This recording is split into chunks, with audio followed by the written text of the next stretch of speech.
Hi, welcome to the chat. Welcome to the live. I think I got myself organized today. Wait, where is it? I'll cover up my face here so it doesn't annoy me. How's it going? I wanted to do this chat to... Wait, let me see. Technical problems. Like, it's not loading for me. I don't know why.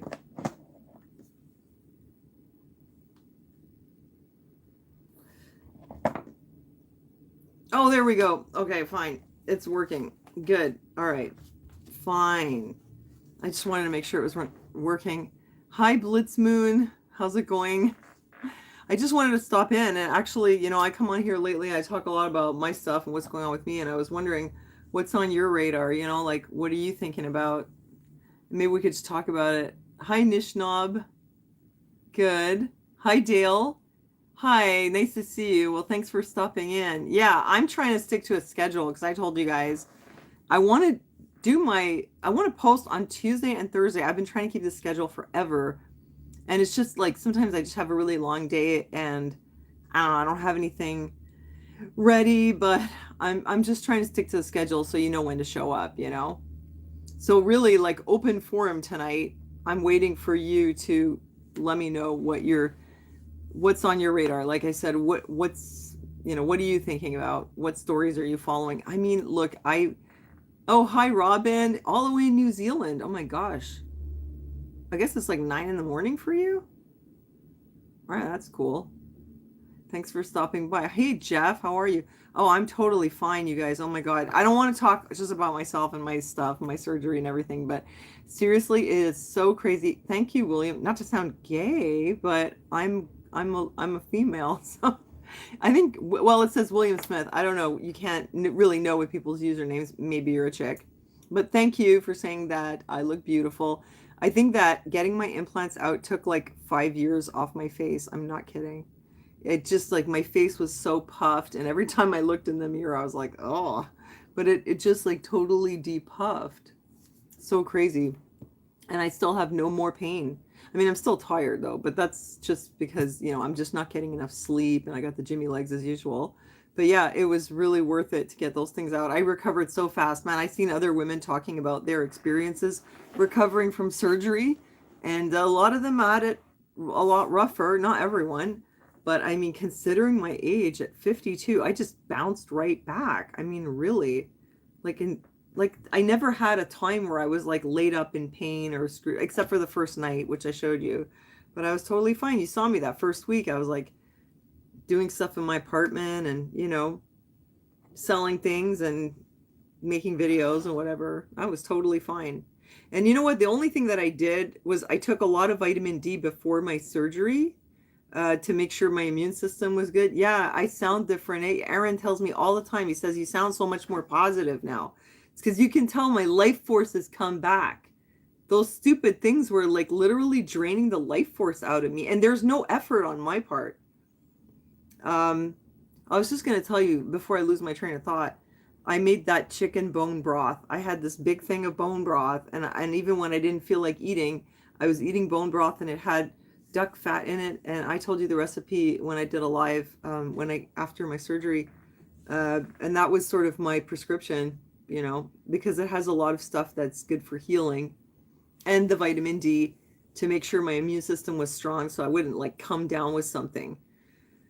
But yeah, like I feel different. I think I sound different. I can hear like my tone is different. Aaron points it out to me, and it's without any effort. It's not like I just decided to be more positive.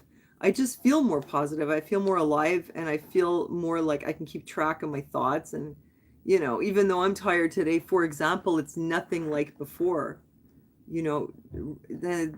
Regular tired is nothing like, this kind of unwell tired, fibromyalgia tired. This is something else.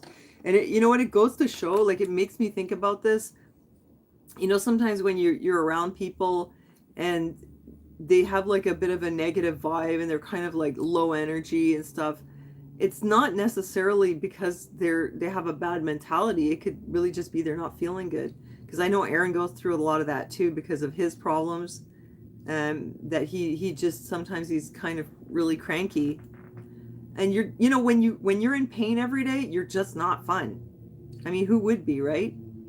So that's the thing. I was in pain a lot, and like every day, and I'd gotten used to it. And today, as I was driving around, I had all these appointments and stuff, and I was thinking, man, I'm so tired. But then I was like, but oh my God, I have no pain. And you know what? I can deal with being like normal tired. I'm happy. Like it's like my worst day now is better than my best day before. That's how dramatic it is. But I don't want to just talk about my surgery all the time. I want to know what else is up with you guys. Oh, thanks, Truth Bomb. I mean, look, if you guys don't like give me a topic, I'm gonna start complaining because I have plenty to complain about. For example, you guys know I have a Poshmark. I'm sure you all know because I keep telling you. Here, I'll give you the link again. I'll put it in the chat room. I have the Poshmark. I mean, look, I have these clothes anyway, right? And these items. So I figure I might as well list them. Well, truth be told, my mother had a lot of stuff. And I told you this before, but when she had to move to the retirement home, she had to do it really quickly. And we had to just we just gave everything away. We gave away furniture that like mid-century modern furniture that sells for thousands of dollars. We just like gave it to the refugees. We gave away all the valuables, like everything. So yeah, like I basically just gave away my inheritance because I had nowhere to put it, and the only thing I was left with was the clothes, and a little bit of sort of costume jewelry and silver. So I'm like, well, I'm gonna sell the clothes. Oh, the 15-minute cities. Yeah, we should talk about that. Good. So that's what I'm trying to do. So I set myself up on Poshmark. I put up all my listings, and you know what? I'm not getting any sales. I've had 7 sales from I think it was 6 people in total. And the sound is cutting in and out. Oh no. Well, thanks for telling me. I don't think there's much I can do about it. I'm right in front of my modem. Is that for everyone? Is everyone's sound cutting in and out? Maybe it's your computer. Hold on, I'll turn the modem a bit, but I don't think it'll do much. The sound is good? Okay, well, I guess it's your computer, Robin. So where was I? Yeah, I had hardly any sales. One of them was someone I know that I directed there. Another one was a person from Marketplace that I directed there. And another one was one of my viewers. And then there was the 3. So I literally had 3 buyers on Marketplace since I signed up in March. So I'm like, what am I doing wrong? And you know what? I hope she shows up in the chat. Oh, hey, Viking. There's one of my viewers whose name on here is Maneki Neko. Or I don't know if I'm saying it right. I say it like a Japanese, but it could be Mannequin Echo. I really don't know. But actually, when I saw her username, I thought she was Japanese. I was like, who's a Japanese person? Okay. Anyway, she's not Japanese. She's Canadian, and I don't know how to pronounce her name. But anyway, she set up a shop at the same time as me. She's had 40 sales, and I'm like, I don't know what I'm doing wrong. I made a shop on Facebook, which is called Elga's Bazaar. I'm trying to get people to go over there to the page because the page was up for since March, and no one on Facebook knew it was there. Nobody liked the page, so. And hi, Lincoln. I'm good. I'm totally fine. Thanks. How are you doing? I hope you're doing okay. So yeah, I don't know, man. I'm trying to get some traction. It's not going very well. Maybe more modeling. What kind of modeling? I haven't done modeling since the 90s. But thanks, thanks for the suggestion. Oh, hey, Joel. Oh, Joel, I'm selling my mother's clothes. And some thrifty items, but I need people to buy from me on Poshmark because I need 8 more sales. Because what I've noticed is that unless you have the status of ambassador, you're not really featured well in the in the feed. They just feature the ambassadors. I don't know how you get noticed if you're not an ambassador, but anyway, so I need 8 more sales on there, and I can only sell to Canadians. Do I think I'll be able to ship to the US in the future? Well, not on Poshmark. I really have to open an Etsy or an eBay. I don't know. It's just it just seemed too much. I just couldn't deal with it. But oh, hey, it's Love. Hi. Nice to see you. I mean, wait, you're on my Patreon. If you're on my Patreon, if there's anything you ever want, just let me know and then we'll just arrange it and you can just pay me through PayPal. You got Columbia shorts on clearance. I don't know what Columbia shorts is, but I guess it's a good deal. Lincoln, you're going to be at the hospital tomorrow at 7, so I guess you're having your procedure, your surgery. So I hope that goes well for you. It probably will, you know. Yeah, you guys, like anyone who's on Patreon, you can message me. Go look at my Poshmark, and if there's something you like, just let me know, and then we'll make arrangements. I sent something to, I think it was Arizona, and it cost $25 for the shipping though. But I can take something off the price because Poshmark is marked up 20%. Your wife is so slow, she takes an hour and a half to watch 60 minutes. Yeah, that's a dad joke. What's on your radar, Blue Flyer? eBay? Yeah, I know I'm really going to have to. It's just because I thought it's going to be complicated with the shipping. Because it's so easy on Poshmark. It's easy except nobody's buying my stuff. And it's like, I hope that Mannequin Echo or Mannequin Echo. Oh, Mannequin Echo. Tokototomate. So desu ka? I hope she shows up in this chat so I can ask her what is her secret. Because, like, how? I don't know. She must be doing something right. Hi, Annette. I'm good. I'm totally fine. Oh, I don't know anything about Columbia shoes. I have no idea. Yeah, I mean, you know, I have some things that I like. Like, I have my Kate Spade bag, my Pride and Joy, which I finally listed. Hey, Kanga, how are you? Good to see you. What is that? That is like a melting smiley face. Is it hot where you are? Is that what that means? Blue Flyer has some very nice looking watermelons on his radar. Yeah, I mean, you know. Oh, you wanted to talk about 15-minute cities? So look, here, I'm going to tell you what I think, okay? Because I actually had an argument with a friend of mine lately, like just recently. And this guy, he calls himself a truther. So I figure it's fair enough because I had to do some repairs on it. So it's like, whatever, you know. But I want the sale to be on Poshmark because otherwise I'm invisible on there. I need 8 sales. Pray for me, you guys. I don't know what's going on. But anyway, so here's the thing.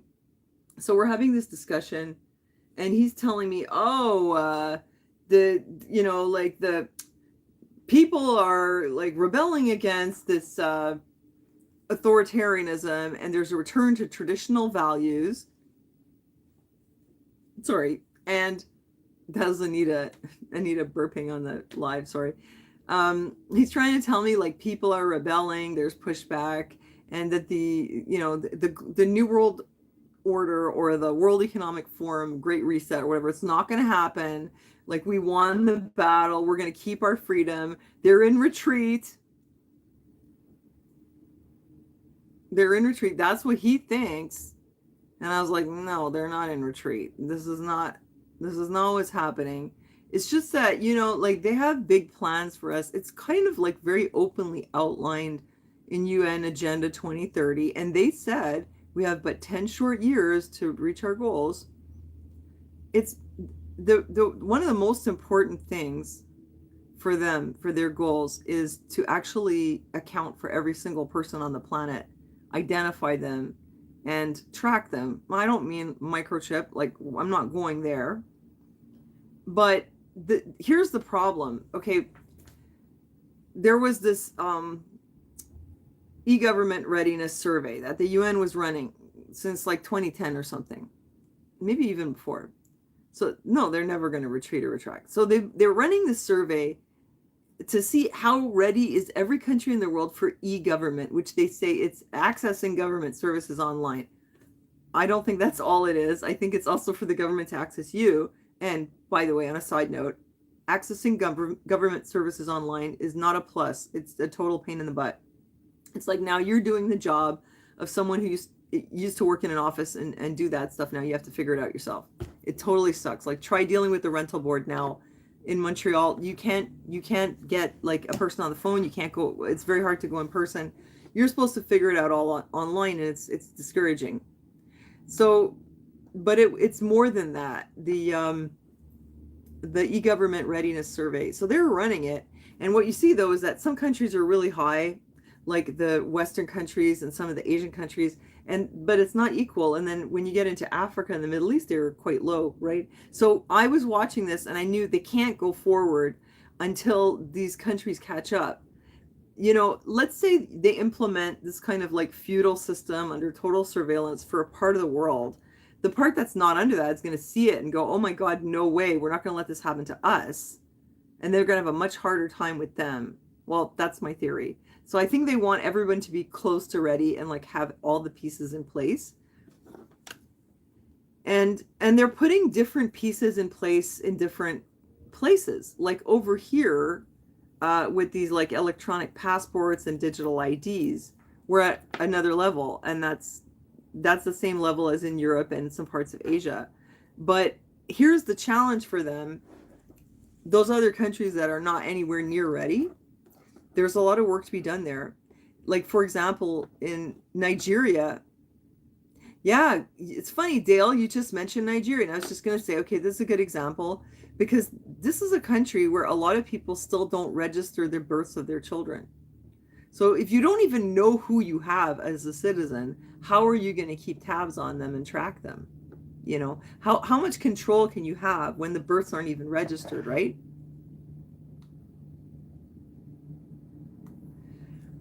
So that's one of the problems they have. So over there, yes, people have smartphones, like they do. Not everyone, but they have lots of technology also. But they also have people that are way off the grid, and it's the same in like some places like Afghanistan and stuff like that. There's people that are just still living like tribal. They're off the grid. They're not even registered. So they're trying to really push Nigerians to get on the grid. Yeah, even the Amish have smartphones. So that's where they're at there, because they're not even registered and they don't even have a government ID. They're still working on that over there. All of a sudden now it's so important that everyone has an ID. So what they did was, it called the National Identification Number. And they made it that you cannot renew your driver's license or use a smartphone without this number.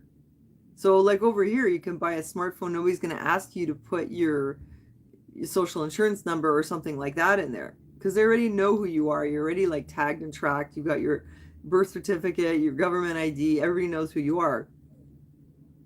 Well, over there, it's not like that. So they're trying to, hit them where it hurts, right? Make it that the things that they want, that they need the most, for success in life, are inaccessible unless they're tagged and tracked. I mean, so to speak, right? I'm not talking microchips here. I'm just saying they're issuing them like a plastic ID that has a chip in it, So you can see it's kind of coincidence as they're moving to digital currency here and digital ID. Over in Africa, they're still trying to get them on the grid, and it's not just Nigeria, a bunch of places. It's weird. Rwanda, the country that, well, we know what happened in the 90s, with their genocide and all that. They're like way ahead now, they're pretty much like on board with the program. It's they're like way ahead compared to some other places. Thanks, Joey. So like this global program is still continuing, but the battle strategy that they've had in the past was attack and retreat. Like they'll do a big thing and then they'll pull back, because if you go from one big thing to the next while you're in the middle of pushback from the last thing, it's not going to go over well. You do need people to cooperate. Let's not forget, there's a lot more of us than there are of them, so I'm kind of really mind blown at the tactics they used in the last 3 years. And like some of those were literally tactics that stage hypnotists use, like the whole like standing on the dots and stuff like that. Okay, you stand here. Okay, you come sit here. Okay, you move around, go over there.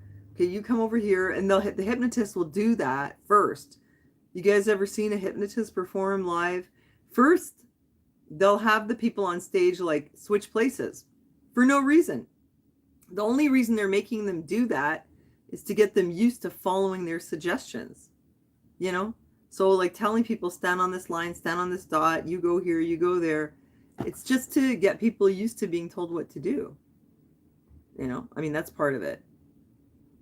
Because, I mean, I actually went over to the hospital today and they still have dots on the floor and lines, you know. It's like 3 years later. Nobody's paying attention to it now. Yeah, Joey, thanks. Yeah, I think that, you know what? I think Joey's right. The implant's really screwed with my chakras. It's like disrupting my energy flow. I think it's true, though. You guys can tell the difference. Like, I can tell the difference. So yes, it's you know, it's forward and retreat. But it's not a complete retreat. It's just there's like a really big push, and then it's a little more subtle. So we're in a lull. This is what I was trying to tell my friend. They are not like running with their tails between their legs. This is part of the way they operate. They've always done this. They did it in 2001. They did it in 2009. In between, they pull back. We had some good years in between until the next thing, you know. It's possible the next thing is not going to be in 10 years. Like it seems like usually it's like every 10 years roughly. I don't think it's going to be 10 years, which is kind of why I feel like I want to do all the living I can now. What? You want me to do a backflip? I used to be able to. I was a gymnast, but not anymore. And plus, I had surgery not that long ago. No, I think it would be a really bad idea. No, I don't think the lights are going to go out. Not at all. No, that's one thing. I know this hype goes around sometimes about, oh, there's the whole grid's going to go down and all that. They need that grid. If that grid goes down, they don't know where you are. They don't know what you're doing. They can't control you unless you're on the grid. Oh, thanks, Reese. Thank you. So I look posh. Awesome. Well, I'm a little less faded now that I got those toxic bags out. No, it doesn't make any sense. Like they rely on all that same stuff. Their whole control grid wouldn't work. I don't think that'll happen. I mean, that's my opinion. I looked into this, and there have been times where, you know, systems get knocked out regionally or by country. There was a huge knockout once. I think it was in Pakistan. I'm not 100% sure, but it was really big. Sometimes it can happen. And, you know, they're always threatening about the cyber pandemic. Well, they're the ones who are the most at risk for the cyber pandemic because they're the ones that use the internet and the digital systems to keep tabs and to control everything. I mean, in this, you know, future world, let's say, like now it is like that, but not as much as it will be if they have their way. Because, you know, once you have a digital ID that's connected into your phone, you could have to present this to go anywhere. This can become like a geofence. So you don't have permission, you can't go in.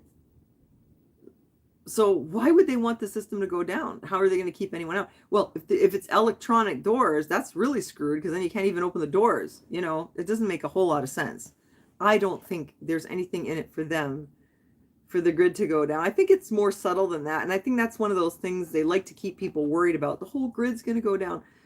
I don't think it's like that. I mean, look, something just happened last 3 years and all those people who'd been prepping, you know, they probably did pretty well during the pandemic because they had all this stuff and they didn't have to go anywhere and deal with anything.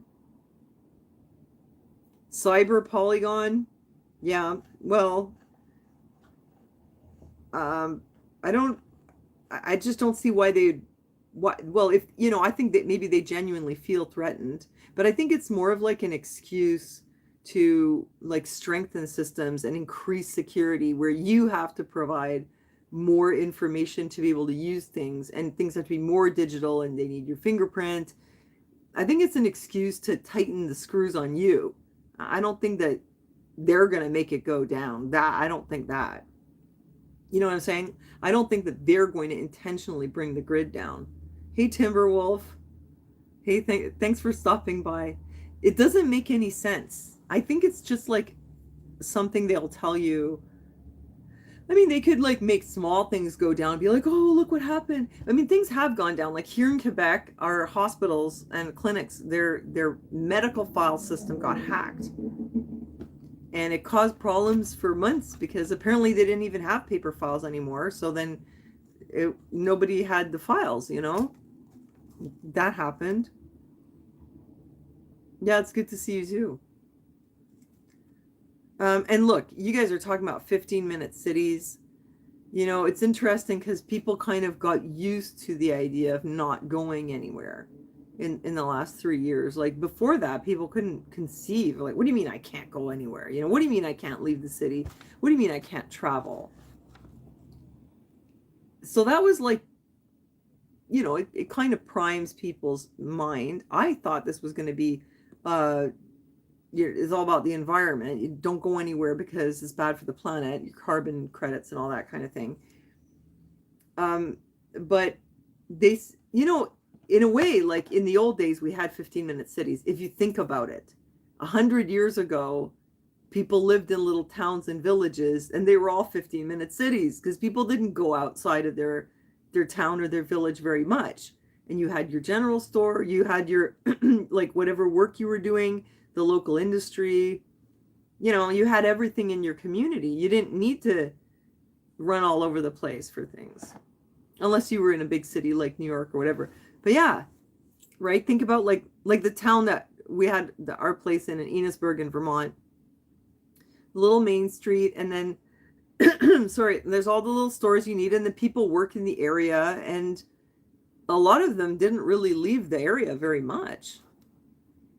And it is basically 15-minute city. Well, it's called a village though. So would we be having like villages inside of our city?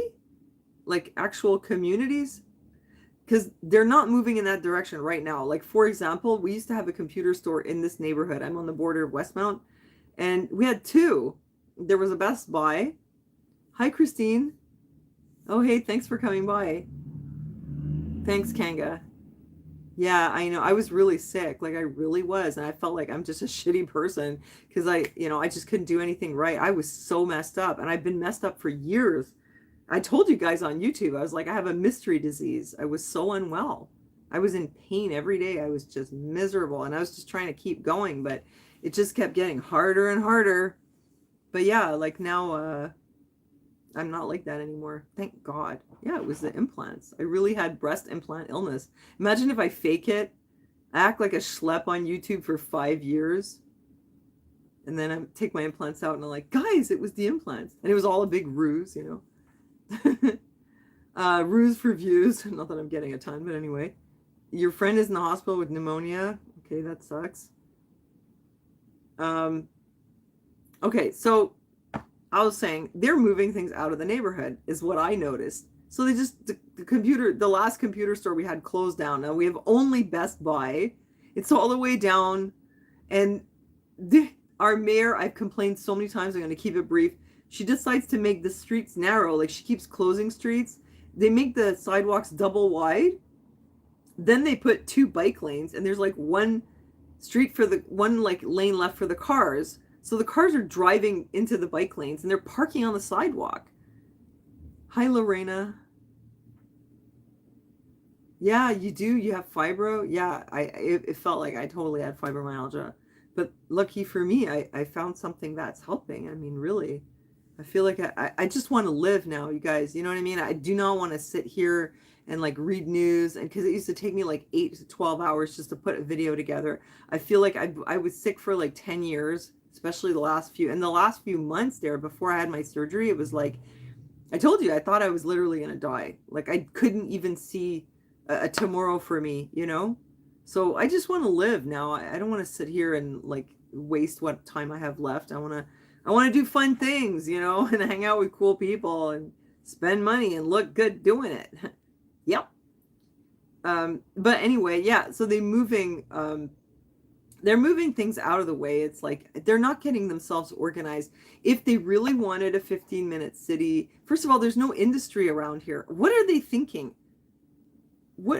I guess if everybody's working from home and you have everything in the neighborhood, but they're not going to be satisfied with that. There are some things that you just can't get in your neighborhood. I think they're dreaming, but there was one thing that they did do, and this was like 10 years ago. I saw a presentation on that, and I remember it, and I was like, that's interesting. I think this is a pretty big deal for, you know, the New World Order, let's just say. So what it was they were saying that the problem is that people live in the suburbs and they go to work in the city, and when they're in the suburbs they have to drive everywhere, so it's bad for the planet. So what they wanted to do was build bigger buildings and like taller buildings in the suburbs and bring more businesses into the suburbs. And then I guess with lots of people working from home or in the local business, there would be less commuting. So it's like basically what you want to do is turn the suburbs into a proper town, which I think is okay. Because I hate suburbs because there's nothing there. They designed it, like the urban planning made it that it's all houses on these little winding streets. You have to drive around and around in these little, little tiny meandering streets.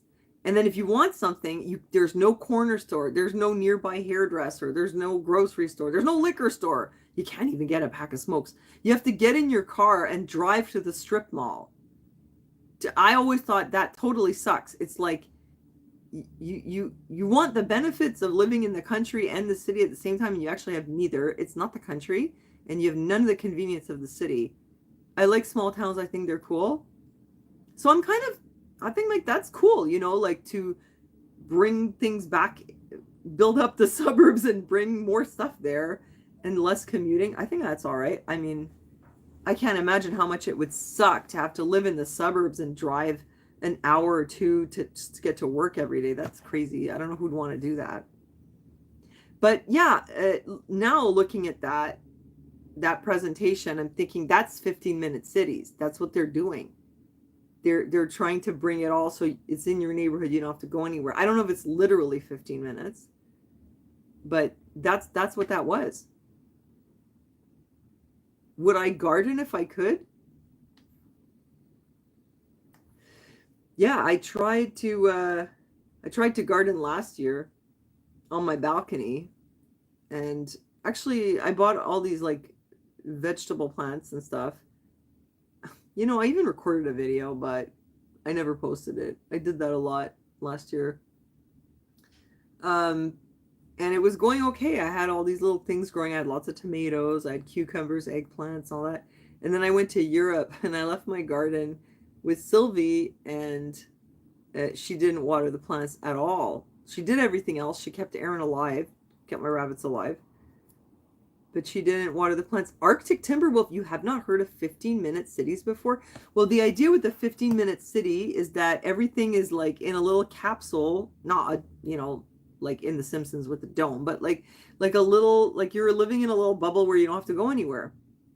You work around there. Probably you work from home, probably on Zoom. I think that's what they want.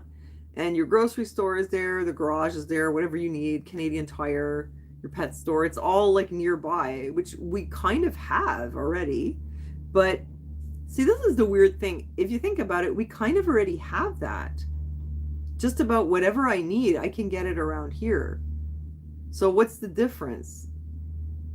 Well, there's no hospital, there's no healthcare around here, so that's one thing. So that doesn't make sense because they closed all the neighborhood hospitals and moved them to the super hospital. So that's not going to keep us like within 15 minutes walking distance.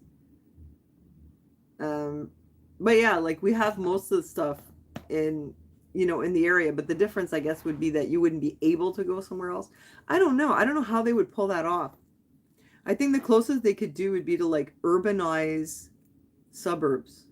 That's probably one of the things they're going to do. But in a very dystopian, distant future, they will have it set up so that you probably won't be allowed to leave a certain area without permission. Like actually, if you look at China, they kind of have that. And look at what they did with it during the pandemic. They have these like, what do you call it? Gated communities, right? But there's like a wall all the way around. And on the perimeter of it, there's all these stores and businesses, like the hairdresser and the grocery store and whatever else. And during the pandemic, they just closed the gates, but you also couldn't go out. We don't have that kind of infrastructure here. I mean, I did see them during the pandemic, like there were police cars at the off-ramp from the highway checking like who's coming into the city. Do you have permission? So I guess they could do that. You know, they could even like set it up electronically where it just captures your license plate and it knows if you're supposed to be there or not. Yeah, I seen that in the UK, putting up roadblocks. What for? Just to stop people from driving? Kanga, getting implants out would be so much for would help so much for people with mysterious illnesses. And people have tried everything. Yeah, like now when I see women that are saying, "Oh, I have fibro, I have this or that," I'm thinking, "Well, do you have any implants?" I mean, I don't know what percent of women have them, but like quite a lot of my friends have them. Yeah, yeah, quite a lot of women have implants, more than you would think. But not everyone, you know. Well, I think they're gonna like make it harder to travel, but the whole 15-minute city thing, yeah, like down the road, it would be like in China where you have this little community and then you have to show your smartphone to get in or out, you know. But we're not there yet. I don't think they're anywhere near it. So, Arctic timber wolf, the purpose of that was to save the planet, in case you didn't hear. I think it was good like when we had small towns, you know, and the small towns were like self-sufficient. But I think you guys still have that quite a bit in the States. Yeah, drone delivery. I mean, imagine though, like that's quite like off in the future, you'd think, but maybe not. Imagine drone deliveries. Look, you can't even leave an Amazon package in the lobby without it getting stolen by crackheads within 15 minutes. What do you think is going to happen with those drones? People are just going to like shoot them down or, you know, like get them down and they'll steal everything, I'm sure. I think sometimes these rich people are like really out of touch, you know? No jetpacks, just drones. Yes, they're going to be like knocking those drones down. How hard can it be? Oh, well, when it shows up with the package, it's a low flying drone. I'm sure there's going to be people like doing stuff to the drones. I don't doubt it.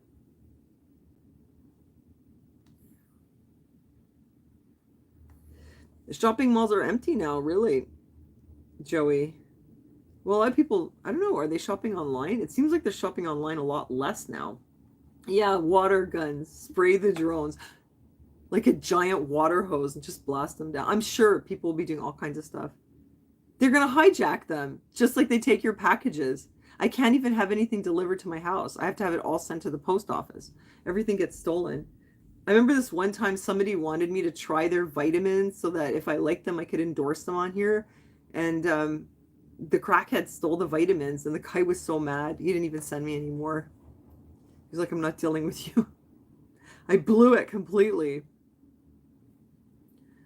So what else is on your mind?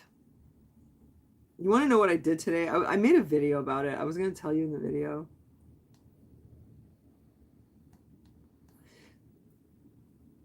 I could tell you what I did, but I thought maybe I'll just wait to tell you in the video. I'm trying to take care of my health, right? I want to make sure, well, you know, I had to get some testing done, but when I went there, I was going to have this like very invasive procedure. But then he realized that because I'm not in the government database, he didn't have access to all my other tests that I already had. Because when they told me what they were going to do, I was like trying to be brave. But when they told me, I was like, oh my God, no, I don't. I just got scared. I was like, I don't want to do this. Anyway, so then I talked to the doctor and he's like, yeah, I don't know why we're doing this to you today because I don't have. Oh, hi, salty Texas Ranger. Yeah, it's going well, thanks. How are you? He's like, I don't know why we're doing this test today because I still don't have your results because you're not in the database because I opted out. I'm not in the government database. I'm kind of proud of myself for that one. You know, that was smart. That was like 13 years ago. They sent us a notice because, you know, I remember the days with Robert Menard where he was telling me, you know, it's all contractual. Before the government does something, they're going to send you a notice, you know. And they did. They sent me a notice saying that they were making this database. So I wrote back to them and I said, I opt out. I don't want to be in it. And I didn't put me or Aaron or Gunnar in the database. So now they're always giving me a hard time when I see a doctor, because they're like, well, you're not in the database. I don't know, like, your results. It's like, well, what did we used to do before? How come you don't have it? Anyway, used to be that your own doctor would give you a copy or would send it to the other one. Anyway, so in the end, they have to like redo the little less invasive tests. And then after that, if I still need it, they're going to do the other one. I guess I'll tell you what happens. Were we saying Chat GPT? I know someone who's really into that. But it's like her business, she's really into all this AI stuff. Gunnar uses it sometimes. He like uses it to write stories and things like that. Yeah, I'm not in the database. So this whole pandemic, like, they never really knew what I was up to, if you know what I mean. Like, on the medical end, they wouldn't know, because I keep my stuff private. I'm just a resistor, I mean, I know people are like, why do you call yourself the truther girl? What do you talk about rabbits and stuff? You're not talking about anything interesting. It's like, what are you doing to like fight for freedom? What do you want me to do? Go out and protest? They don't care. They don't care about that. I'm holding my own personal protest by not being in the database. But yeah, about the Chat GPT, I don't know much about it. I don't understand the purpose. But so this friend of mine, she was saying, like, if you want to write yourself an Instagram post or oh, love, you want to know if I visited any US cities? I'm going to tell you, okay? But yeah, like, you want to write an Instagram post, or you want to write write copy for something, or like write a commercial, Chat GPT will do it for you. So that should make our lives easier, I guess. I mean, I don't know, what is the point? I don't understand. I thought it was just like, like, instead of having to type, you just talk to Google and say, like, what is the such and such? Like, Jana has Amazon Home. She has it in every room, and she goes, hey, Google. And she tells Google, like, turn on the music. And it's like, what's wrong with your finger? Go turn it on yourself.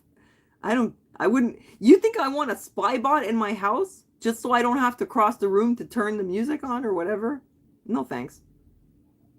I'm sure it's spying on us. Oh, well, the phone is spying too. That's the weirdest thing. Somebody the other day said they only thought about something. They thought about some medical problem. I don't know. Let's say hemorrhoids. Let's make it fun, right? So he's like, all I did was think about hemorrhoids, and I got a hemorrhoid ad. It knows you so well. The fridge is listening. I know, it's crazy. And here we are. That's why, like, people say to me, Sonia, something should be kept private. And I'm like, what privacy? What's the point? Not me. You keep things private if that's what works for you. I'm kind of a public person. Yes, it is weird, right? When your social media has been reading your mind and you didn't even Google anything. That happened with me and Gunnar a little while ago. We just talked about something. Yeah, I have Samsung. I shouldn't have done that. And it's like it hurt our conversation. I think my phone is listening to me. Like, if we have to have a really serious conversation, we really want to make sure that the phone isn't listening, we sit on it, It's weird, eh? Like, we actually live with that level of like spyware, but I don't think there's a human that's on the other end going, oh, well, Sonia was talking about this and that today. But the phone knows. Unless you commit a crime or you get on their radar, then they can go in all the records and figure out, what you've been doing. We're chopped. We're chipped. Okay, you asked me a question, love. You want to know if I've ever been to any American cities? Yeah, for sure. I've been to a lot. I've been to like half of the states. I really like the states because there's so much variation in geography and culture, and like even the accents and everything, the way people talk, and like, it's so Canada, it's kind of like Quebec is different. The Maritimes is different too. I've never been there, but I hear it's like they got their thing going over there. It's like, the ocean and fishing, and it's nice and it's beautiful. Toronto, Ontario, I'm so sorry, but it's really not my cup of tea. It's just like work, go get your coffee, no place to sit down, just get out and go back to work with your coffee, And then I went to Alberta once and it was like super empty. And I know that people go there for resorts, but my impression of it was boring. I wouldn't want to live in the prairies. It's not exciting enough. And from what I hear, Vancouver is beautiful, like DC is beautiful. But most of it, like to me, it's like Maritimes is one thing, Quebec, then it's all like Canada, boring. And then it's BC, you know, and then it's up north. But in the States, you have like desert places like Arizona, which I went to, was awesome. You've got California, which is a whole different kind of trip. And by the way, did you know like this whole issue of like the streets in California being overrun with crazy and homeless people and stuff like that? This is like a long-standing problem. Apparently there were people writing complaints about it like 100 years ago. So it's nothing new. I didn't realize that. And then, you know, I love New England. That's a whole other different kind of thing. And then the Midwest is different too. And I've been there. It's not as exciting, I'll be honest. But, well, I mean, you guys know that, right? It's a lot of like agriculture stuff. I love New England and I love the East Coast and like Massachusetts and stuff like that. New York City, so exciting. I want to go to the Deep South. I've never been to the Carolinas. That's one of my dreams, would be to go to Carolinas and like check out Alabama. I've never been there. Louisiana, I absolutely want to go there. I want to see like all the Cajun stuff, you know, like it would be really cool. Yeah, and I'd like to go to Georgia too. I have a friend who lives there. I'm not an introvert. Who said I was an introvert? Oh, well, I don't know. Anyway, yeah, and I adore Florida. Come on, man, it's swamp. You know, it's so cool. For me, that's so exotic. So like I thought it was amazing. You have a country where if you could be living in Alaska and if you don't like it, you could move to Iowa, you know, and if you get bored, you can go to Florida and it's a totally different experience.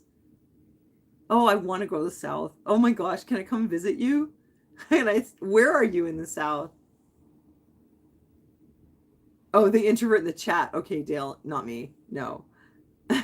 You know that. No, but there are some people that they're super introverted in real life and then they're like really outgoing on the internet. Louisiana. You know what it is about Louisiana that first of all, they got French people there. So that's super cool. I love that. I want to go down there and speak French with them.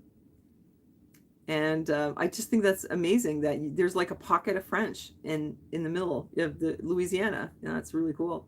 And also the swamp and also like the voodoo and like that whole thing, you know? 'Cause, I mean, look, I've only gotten to see Louisiana from like the movies. So to me, it has a lot of mystique, you know? Cajun stuff and voodoo and blues, the jazz or whatever. Like that all sounds really cool. Virginia. I haven't been there, but I did go to West Virginia. I got a haircut there once. Wisconsin. Did I ever go there? No. Oh, yeah. Louisiana purchased from the French. And, you know, they filmed the interview with the vampire there. And there's like part of it was like in the French court. And I was like, oh my God, it's so cool.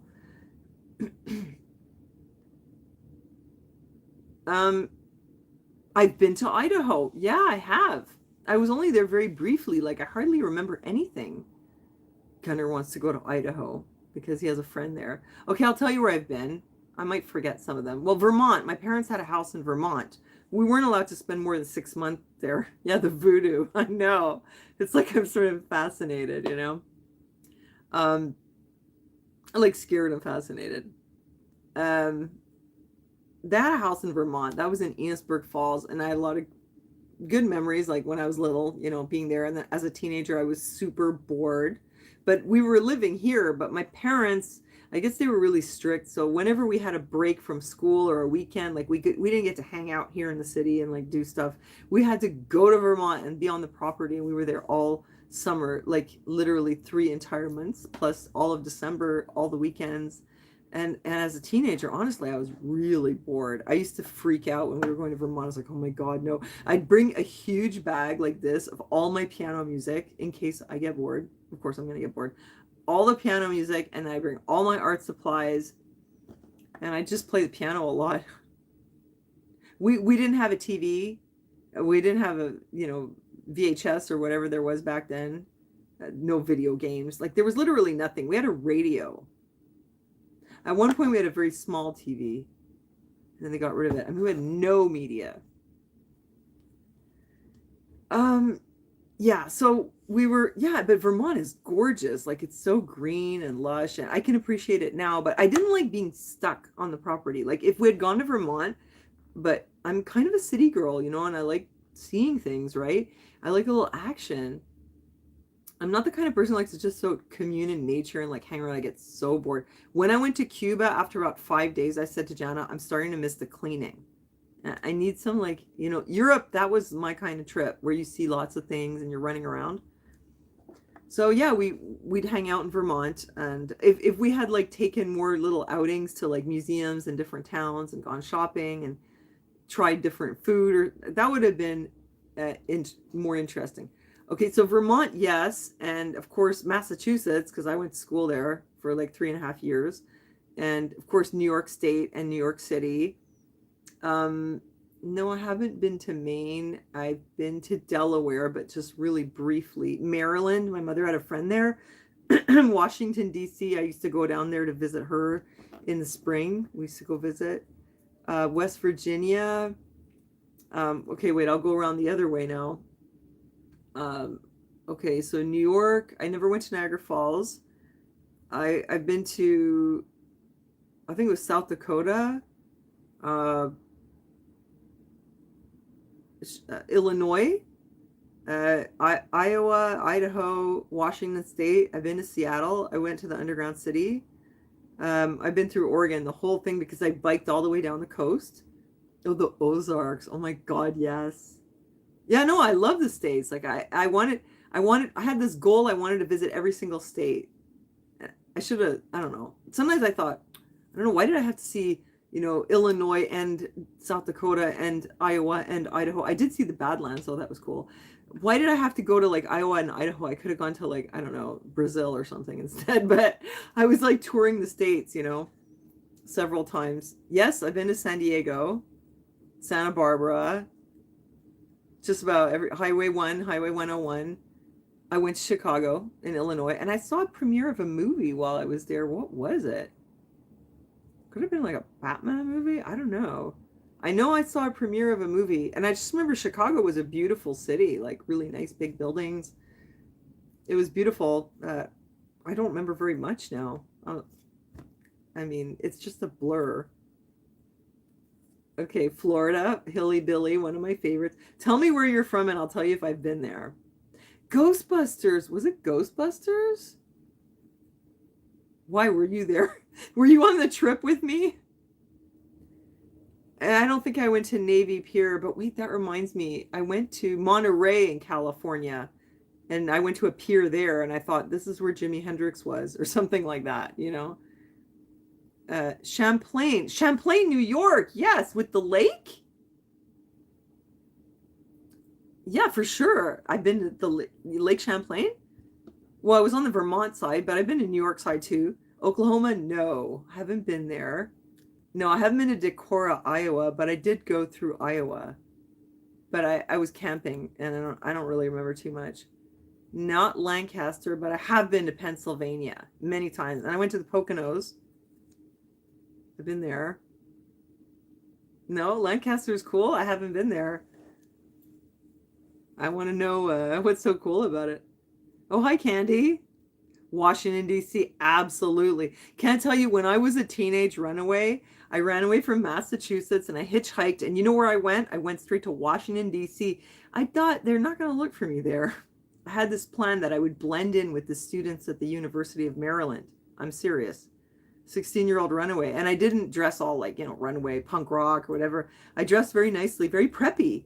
And I went to the campus and I met people there, and I like stayed with these guys, and I worked at the food co-op at the University of Maryland and tried to pass myself off as a student. And they were looking for my poor parents. They were looking for me everywhere, and they were like, she probably went to New York City, or she went to Walnut Creek, California, where her friend lives. And I was like, no, you're so far off. Nope, I was in college town. Was it called? There's a thing in Washington, D.C. I think it's called like College Town or something. It's just sort of coming back to me now. Okay, New York, New York. Yes, absolutely. Many times. Like I know the downtown so well, I don't even get lost anymore. Okay, Chicago only once. The Poconos, you hated it? Well, I went to the chocolate factory. It was actually kind of a trip because I was there with that school I was in. And like they didn't let us out much, but they took us there for a weekend. And they kept a very close eye on us. And so we all had to like go into one place of the hotel together. And it was really like from The Shining. It was like the decor was so old. So this was late 80s, but um, the decor was so 70s, you know, like lime green carpet and orange on the walls, and it was so weird. I mean, it was nice scenery though. Oh, you're in Spain. Oh, I've never been. Let's put that on the bucket list. No, I spent all my travel money. I need more. I need a sugar daddy. Walnut Creek? No way. Kanga, I have to come visit you. My husband's gonna think I've absolutely lost my mind because now I just spend money like crazy, like with the travel. But it's like, listen, you know, I thought I was gonna die. That's why I did my retirement travel. I didn't tell anybody. I was like, I think I'm gonna die soon. I don't think I'm gonna be able to do this in a few years. I really thought I couldn't. So, but now I'm still like, you know, that was fun. Like, screw it. I managed to get this far in my life without having debt, really. I have very little like credit card debt. And I was like, why don't I just rack up some debt? You know what I mean? Before the next phase of the New World Order. Because they're already warning us, like, oh, there could be another pandemic or could something could happen. I'm like, I'm just like going on a complete bender now, you know? So you live near Walnut Creek. Okay, look, I don't care. I don't have to go to Walnut Creek, but it's just funny. It should happen to be that. Yeah, Christine, that's because I don't feel like I'm dying anymore. For real. Okay, where else are you from? College Park. Isn't that what I said? Yeah, that's it. That's where I stayed. Worsening crime. Well, this was in the 80s. What's my next big adventure? I don't know. Get myself a sugar daddy. I'm gonna make Uncle Costa pay for it. There really is an Uncle Costa. There really is a Costa. There really is. And you're gonna have to meet him. I talked to him. I said, come on camera with me. But he wanted me to do dirty things, and I was like, no, it's YouTube. I can't do that. Not on YouTube. But you'll have to meet him sometime. Maybe I'll post his picture. He's a local icon. Okay. So where else are you from? You've traveled to 32 or 34 states? Cool. Oh, hey, rock star. Oh my gosh, Justin Trudeau. Oh yeah, so now apparently Pierre Poilievre is more popular. You know what? My ass has been so burnt. I don't trust any of them anymore. Like he kind of, you know, he's a likable character, right? But he's sort of, I think he plays the protagonist now. You know what I mean? Or he plays the hero. Ah, come on, I don't trust any of them. I think he was on the World Economic Forum website. I remember this, and they took him off it. So, maybe he's one of them. He's the purple pill, yeah. You were homeless, Candy? Where? Yeah, none of them are trustworthy. Come on. Who are we going to trust? Well, imagine the nightmare of having Chrystia Freeland as our prime minister. I still really don't understand. How, you know, how could Biden, who opposed the busing, you know, left the black kids into the white schools, and he like colluded with a KKK member, like who was he was a senator, to not have this busing. Okay, so they've got him in the States, and what did he say? Poor kids can be just as smart as white kids. Didn't he say something like that? And then over here we've got a prime minister who actually wore blackface. Now, how is it possible? Come on, the irony, like it's just unbelievable. At a time like this, and they still in office, and Biden even gets voted in. I mean, really. Have I been to Prince Edward Island? No. Okay, if you want me to tell you where I've been, it's thanks, Joey. Yeah, my chakras are doing better. Well, you know, I got my crystals in the drawer. It's kind of like raising my frequency. It would be a lot easier for me to list the places I've been to in Canada than in the States. I've been all over the States. I want to go back. I really miss the States.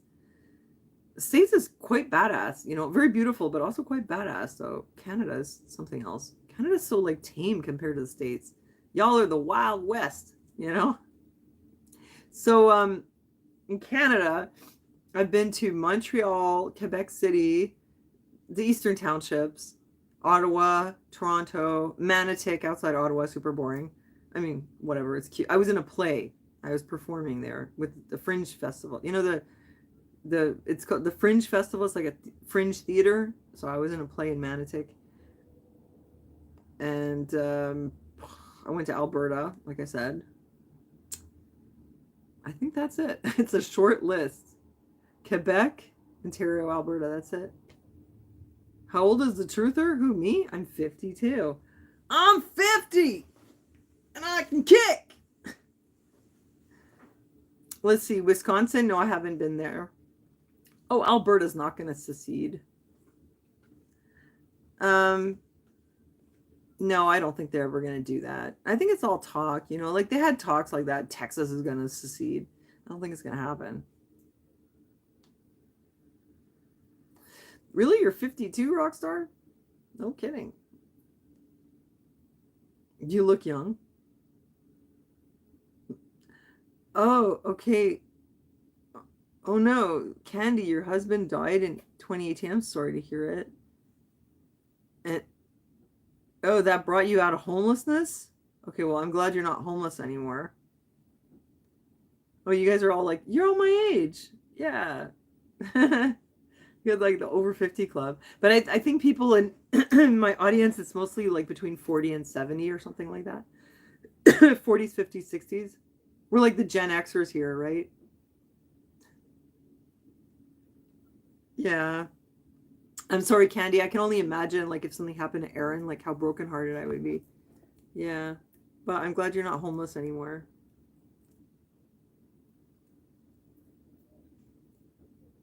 Oh, you're a health nut hardcore. Well, that's good. Oh, Candy. Okay. Oh, look at that. Everyone's like in the same, we're all like in this little age group. 54. Lorena is 45. Love 48. Dale is 52. Look at this. You guys were like practically like we could have all been in high school together, you know? You look much younger, Viking. Wait, how old are you, Viking?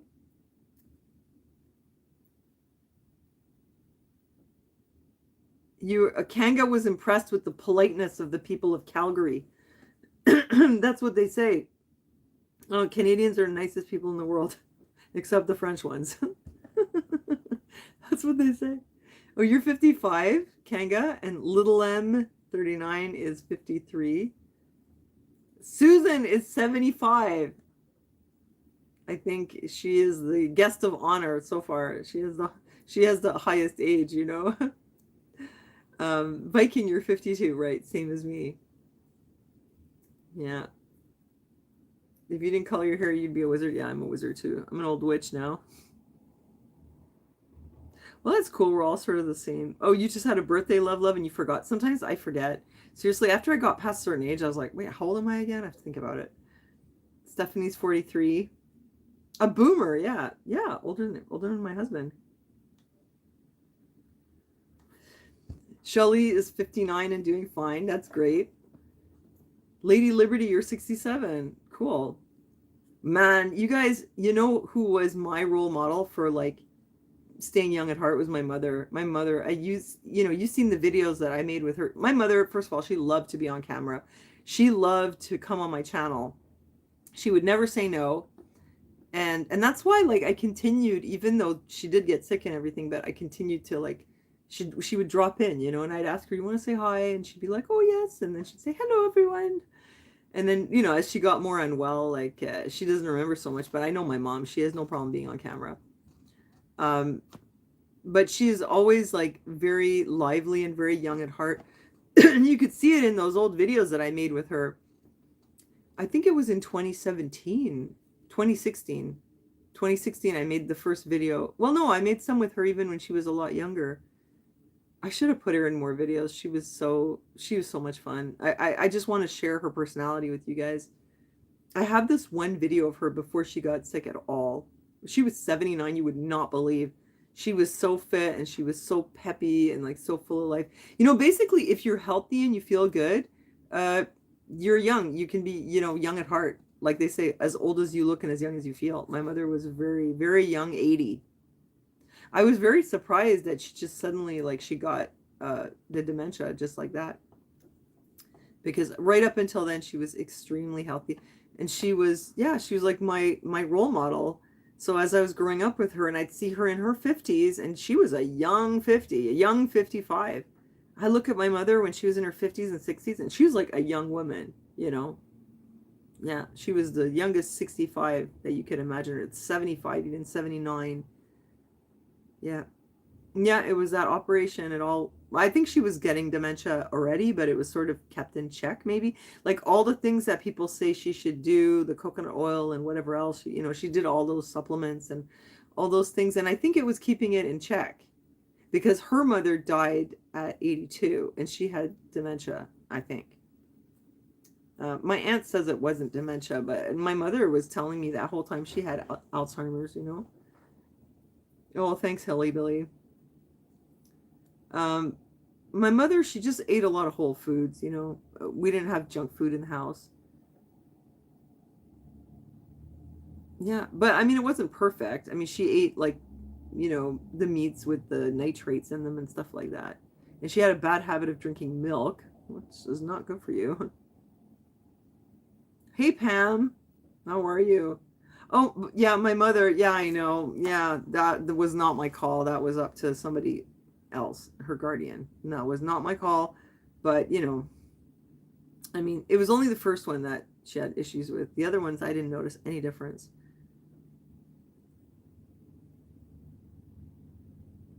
Yeah, I had a few videos that I did with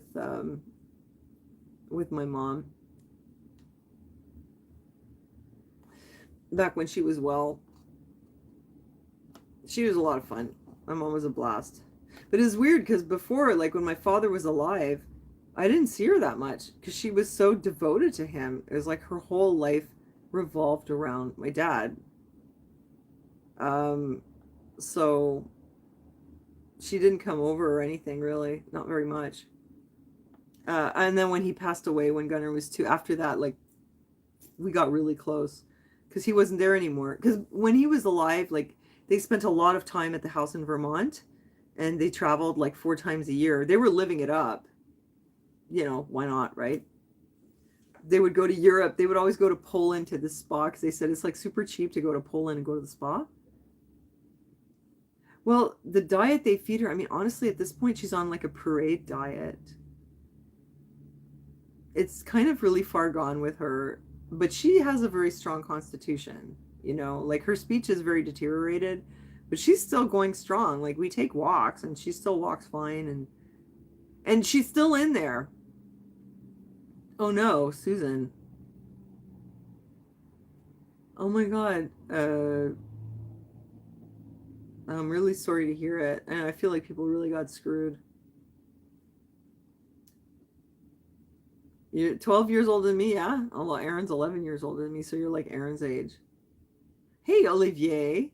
Well, we talked a lot about the 15-minute cities and stuff.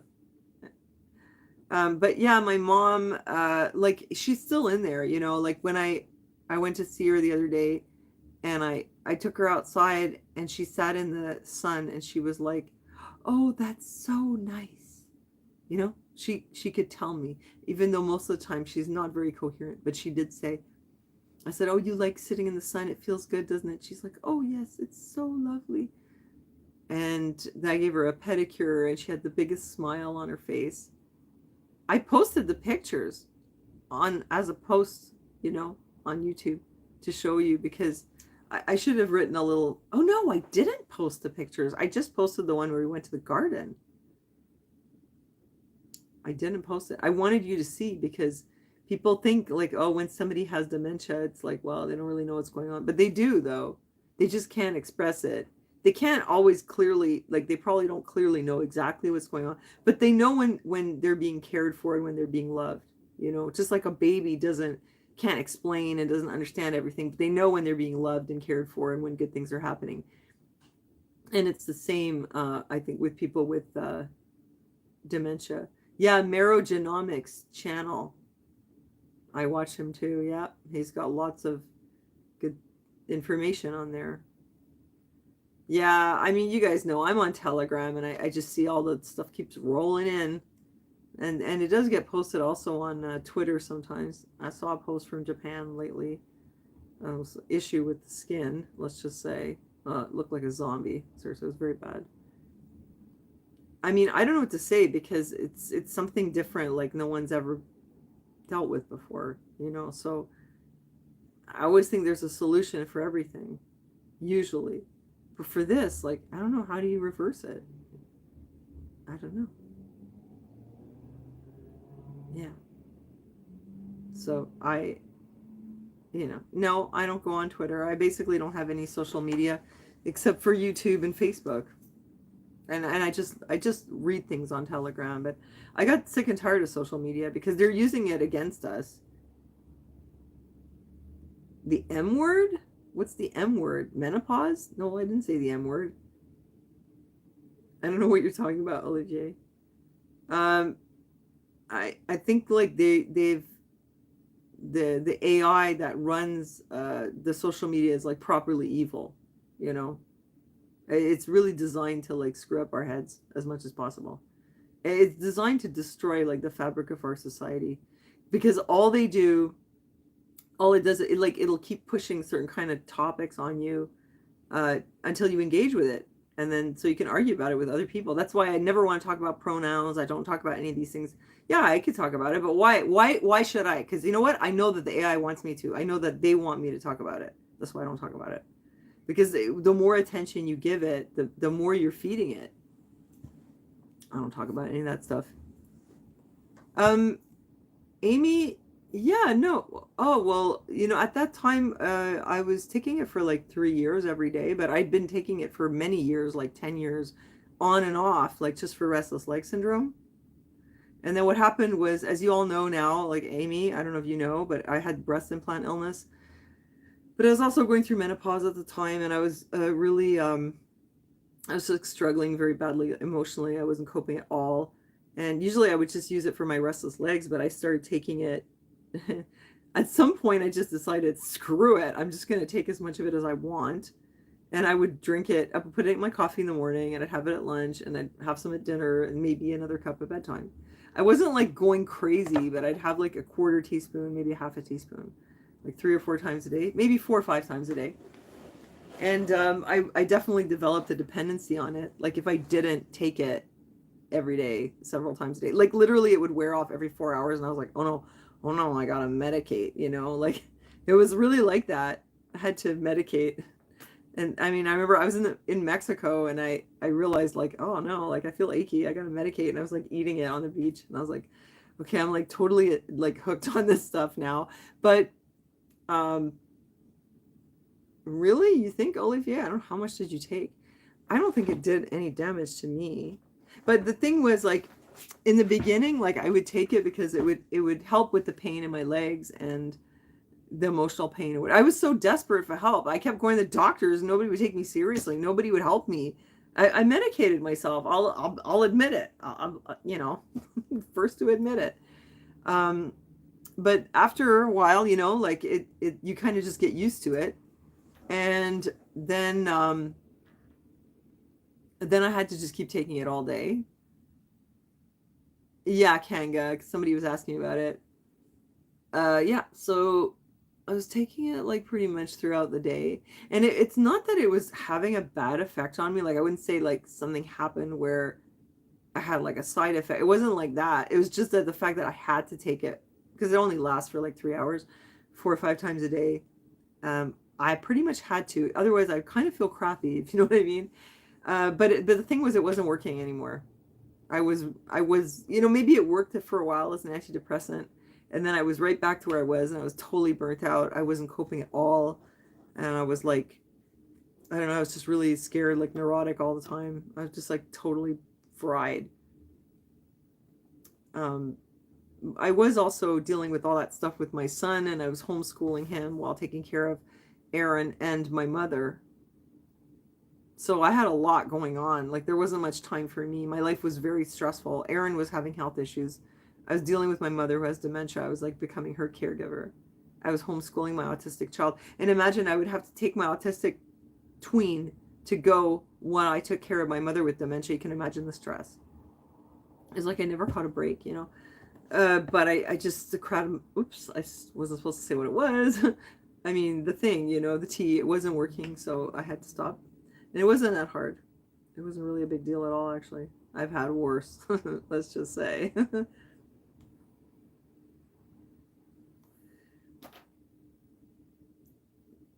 Now, oh, Lincoln is having surgery for hyperhidrosis on his armpit. Last I heard. Don't tell him to break a leg. Imagine if he does break a leg. That would suck. That's what you say when you're going on stage.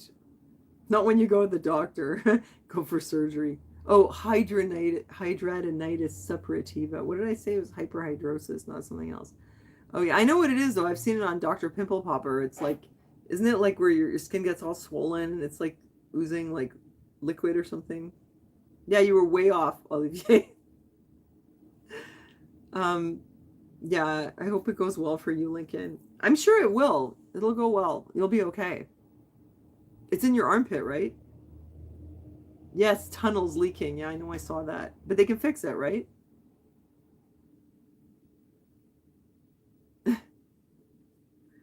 Yeah.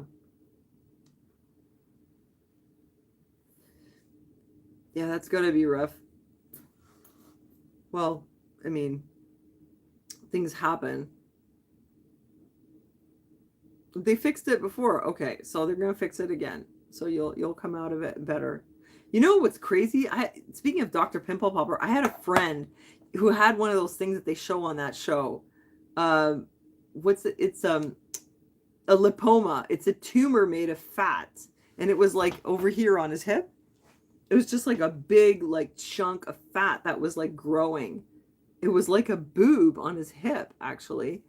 And so you can imagine, like, as a man, he wasn't too keen on like showing himself with no shirt at the beach because he had a boob on his hip. And it had been there for years, like 10 years. And during the pandemic, they canceled so many surgeries for important things. So, but they were like freed up to do all these like elective surgeries for some reason. And he said he got an appointment really easily for a surgery to get it removed. And they took the boob off his hip, and that was a lipoma, like you see on Dr. Pimple Popper. And I think it was like, you know, like a solid like V cup at least. He should have put a nipple on it when he went to the beach. Imagine if he like takes his shirt off and he's got a giant lipoma on his hip. He should have put like a prosthetic nipple on it. Man, that's what I would have done. That would have been perfect. Can you imagine the people at the beach? They would have been like, oh my god, the man has a nipple on his hip. Yeah, like you got to take advantage of the situation. Tell me what you think. If anybody has a lipoma, let's recommend that they put a prosthetic nipple on it. Make the most of it. You know, just own it.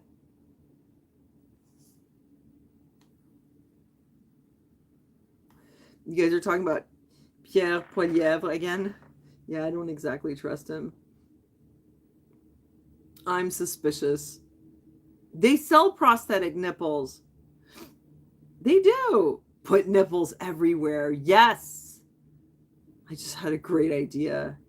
Let's put nipples on ourselves when we go to beach this summer. Especially if you have like, you know, this is weird, eh? Like, oh, and then they make you cover them up. Like, I'm getting kind of chunky, right, lately. And like, I realized, you know, I told you guys they did some lipo like right under my breast, but I have like a lot of chunk right over here, you know, like this is pretty common. Like it's chunky here. Imagine if I put a nipple on it, like a third boob, put it over here. I think a nipple on a lipoma, that would be good. Yeah, own that stuff, man. That would be hilarious. Somebody should film it too. Anybody here have a lipoma they want to put a nipple on? Ugh. Dr. Pimple Popper. Yeah, she deals with some really weird stuff. I feel really bad for the people that end up on her show. What? No, I'm not going for a surgery for that. No. What? No. I'm not having any more. What, for this? No, I'm just going to leave it alone. I'm not touching my chest anymore. I'm not touching my body. No, I'm done. No, I had my implants out. Oh, you know that. But like after he did it, because I was looking at what other women did, they like lipoed here and here. I have a lot of side boob now. You're gonna see it one day in a swimsuit. I should get at least 7 more nipples. Yeah. But yeah, I feel bad for the people who have to go see Dr. Pimple Popper because a lot of them are like really desperate cases. They have kinds of horrible afflictions. Can you imagine? And some of them have lived with them for years. There was this one guy. What was it that he had? I think it was a lymphedema, but it was really bad. And it was like on his leg, like right in the front. It was like the size of a football. So it was like, sorry, Anita burping on live stream. It was, so sorry, guys. It was, it's like when your lymph node, like your lymph system gets blocked, you know? Oh, thank you, Lady Liberty. Yeah, it's like your lymph system gets blocked. And so like all the fluid is going in, but it's not going back out. How do you fix that? And you know what? That's one of the problems with, stop laughing, you guys. That's one of the problems with when you get your implants out, you get surgery on your chest. It is possible they can interfere with the lymph node. They can like cut a lymph node by accident or the lymph channels or whatever. And then you can get lymphedema. And I have a viewer, or was it a viewer who said that? Or was it somebody on Facebook? No, there was somebody in the chat. She said that I think she had her implants out. She had a surgery and she got a lymphedema because they blocked the lymph node. And I don't think it was in her arm. I think it was in her chest. But anyway, like there's definitely risks, but I came out of it okay. Oh, she has lymphedema in her legs? Yeah, that's really serious. It's like, how do you fix that? They have to wear these compression stockings. That's rough, man. Like that's why, like, I don't want to sit here and like, you know, spend 12 hours a day making videos for nothing. I want to go out and do more things because especially like after having been so unwell for a while, I feel like, oh, like, look, I'm 52 already, you know, I mean, I'm going to take advantage of my health for now and do some interesting, fun things. Why do real women need fake boobs? Yeah, I know. Well, it was kind of like these beauty trends go around and they're contagious, you know, and when they made these implants and they're like, hey, you just have to slip this inside your body and then you can look like you have great boobs. And I think, you know, when I got them, it was because I had a breast reduction that was botched. But honestly, like when I see my breasts now, look, they look like a totally normal size for me, right? They look totally normal. Imagine how huge and massive they would be if I hadn't had the reduction. See, that's what I mean. Like, this is me after a breast reduction. Without the breast reduction, they would have been like this. Like huge, you know, and it probably would have been down here by now. So I guess the breast reduction was, it wasn't done well at the time because he had my nipples all the way up here. But over 30 years, my nipples like went down, down, down. And now they're where they're supposed to be. And then he just kind of tucked them in, tucked the bottom in, you know, tucked the breast in, tucked it down. And now they look great, man. They're like the breasts that I wanted 30 years ago. But yeah. Yeah, they look totally amazing, natural. I'm glad I didn't get the lift. Oh my God, you guys, I've been seeing all these women reporting that their nipples fell off or they don't fall off, but they turn black, you know. It can happen when you get the lift. And it looked when I see women posting pictures of their breast lift and that scar, like with the T scar and like, oh, and like it looks all like Frankenstein, you know, it's all bruised. And I'm like, oh, it's horrible. Like I could not have lived through that again. I went through it once. I didn't want to do it. But I guess it's their first time, so they're not like all like, I was so traumatized. You guys know it was such a bad experience, my breast reduction. It was bad. So I didn't want to do it again. And I'm really glad I didn't. Because I seen women, yeah, with like black nipples, and it's like, oh my God, that's horrible, you know. I feel bad. They're gonna have to get like prosthetic nipples. Like we said, like for my friend with the lipoma.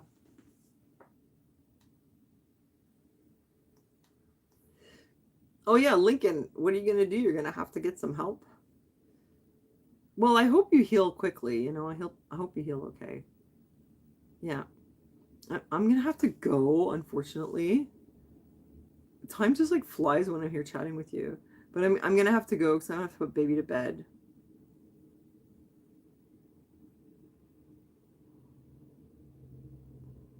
Oh, you had lymphedema in your legs?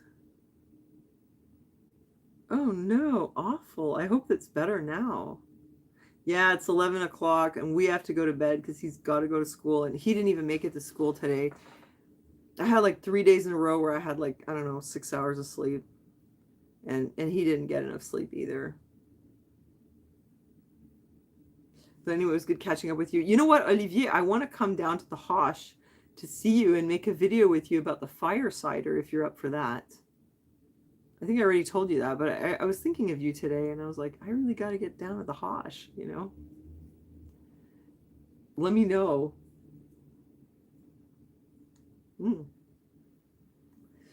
Yeah. And I want to try I'll try your fire cider on camera. In 9 days. Okay. Oh, you don't have any right now? I'll have to come down in 9 days. Oh yes, I'm going to give you guys the link to my Poshmark one more time. In case you want to go there and help support me by helping me, I need 8 more sales. So if you, oh, thanks, Stephanie.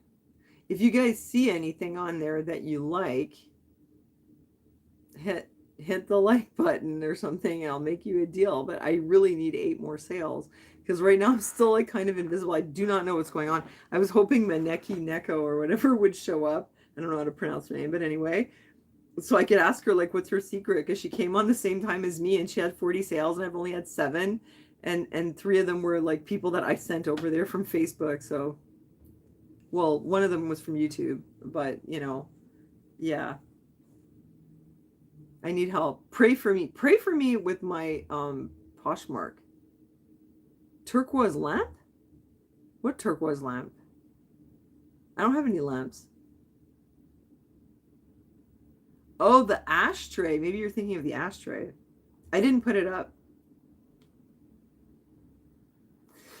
It's mostly clothes on there right now and a little bit of jewelry and some a few household items. But anyway, go check it out.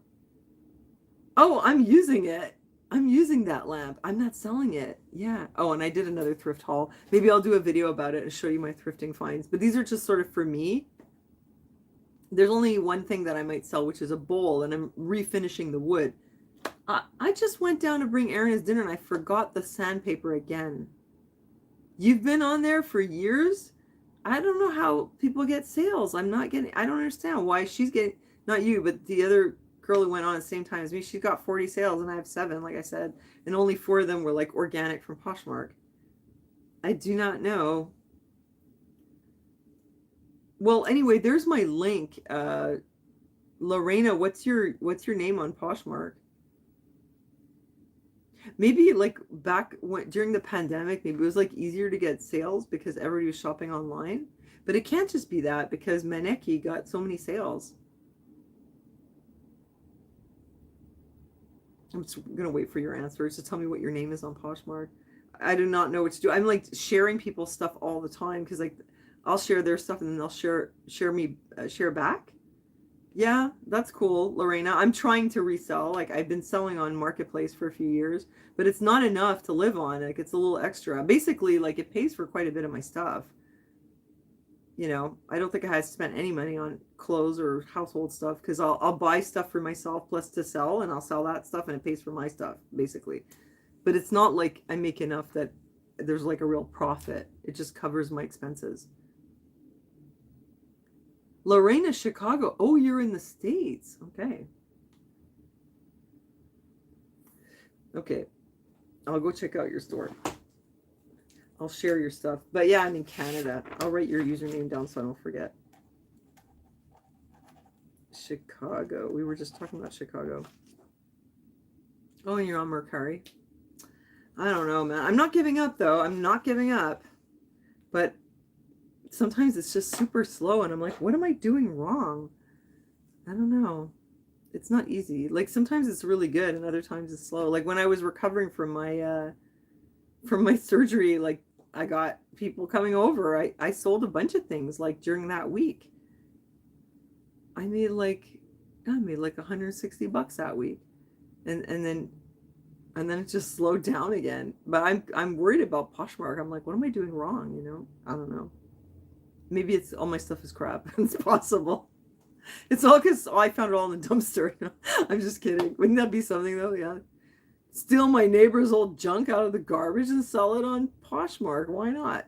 No, it's mostly like my clothes and my inheritance and a few thrifted things. But yeah. Anyway, I better go because you guys know I'm going to be here talking to you all night. I got to put baby to bed tonight, get it together. Oh, Little Jumper, are you in Canada? Oh, you're in the US too? No, I don't think it helps if you heart my items. I mean, unless you want to, then I'll know it's you, you know? No, it doesn't help because people can't buy cross-border, you know? The only thing that would help me is if some of my Canadian friends here would like buy a few of my items. I mean, I'm willing to sell it for almost nothing and pay shipping even, or some of it. I don't even care if I get a profit. I just need 8 more sales, you know, so that I stop being invisible. All right, that's it. I'm going to go. Thanks so much for joining me. It's been lots of fun. Yeah, I still have the pink Buddha bag. I still do, yeah. If you want it, just let me know on if you're in the States, right? So you can't buy it off the Poshmark. But you could just let me know on Patreon. And I'll send it to you. Yeah, if you want me to. Yeah, any one of you like that are on Patreon, just message me on Patreon. All right, you guys, it's been really great talking to you. And I hope you all have a great night. And God bless you, and I'll see you soon. Okay, good night, guys.